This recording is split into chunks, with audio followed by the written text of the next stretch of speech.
बिहार के अंदर ज़मीन सर्वे का काम चल रहा है और बिहार के अंदर जब से ज़मीन सर्वे की प्रक्रिया शुरू हुई है, तब से बिहार के अंदर ज़मीन रजिस्ट्री को लेकर के भी कई तरह के नए-नए बदलाव किए गए हैं।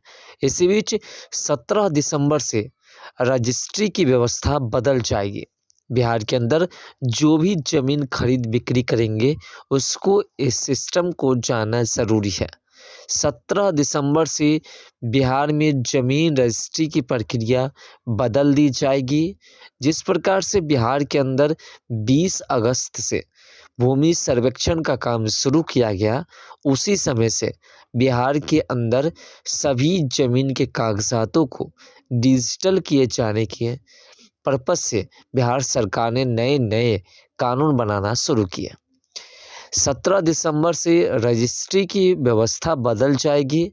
इस तिथि से यहाँ ई-रजिस्ट्री से ज़मीन, मकान, संस्था आदि का निबंधन होगा। इसकी तैयारी कर ली गई है। जिले में अवर निबंधन कार्यालय पारू, मोतीपुर, कटरा और सकरा में पहले से ही यह सिस्टम लागू हो चुकी है कि बिहार के अंदर जो 17 दिसंबर के दिन रजिस्ट्री की प्रक्रिया बदली जाएगी, वही प्रक्रिया कुछ ऐसे क्षेत्र हैं जिसमें पहले से ही बदल चुके हैं।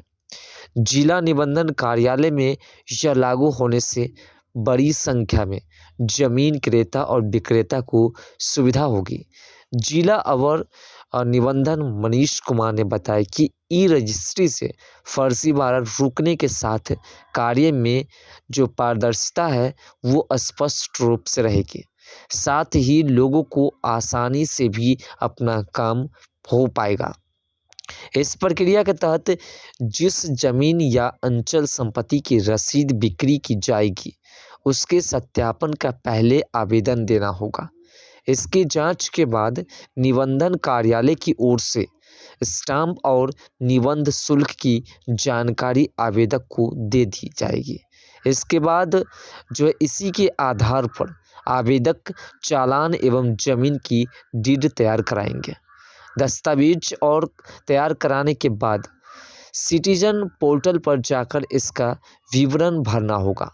विवरण भरने के बाद आवेदक को ज़मीन की खरीद बिक्री का स्टाम्प मिल जाएगा।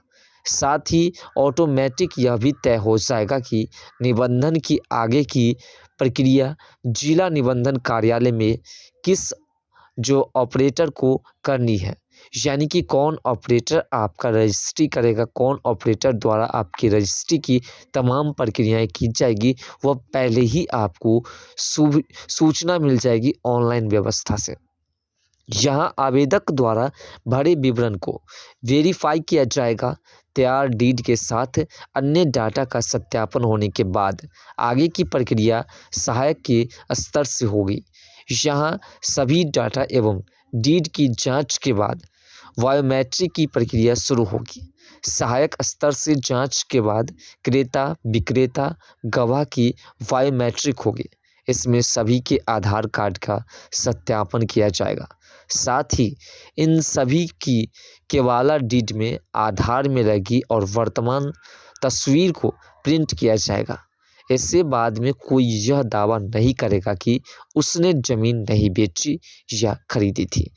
यानी कि कुल मिलाकर के ज़मीन रजिस्ट्री की प्रक्रिया को पूरी तरह से पारदर्शिता की जा रही है, जिससे कि किसी प्रकार की कोई दिक्कत किसी को ना हो।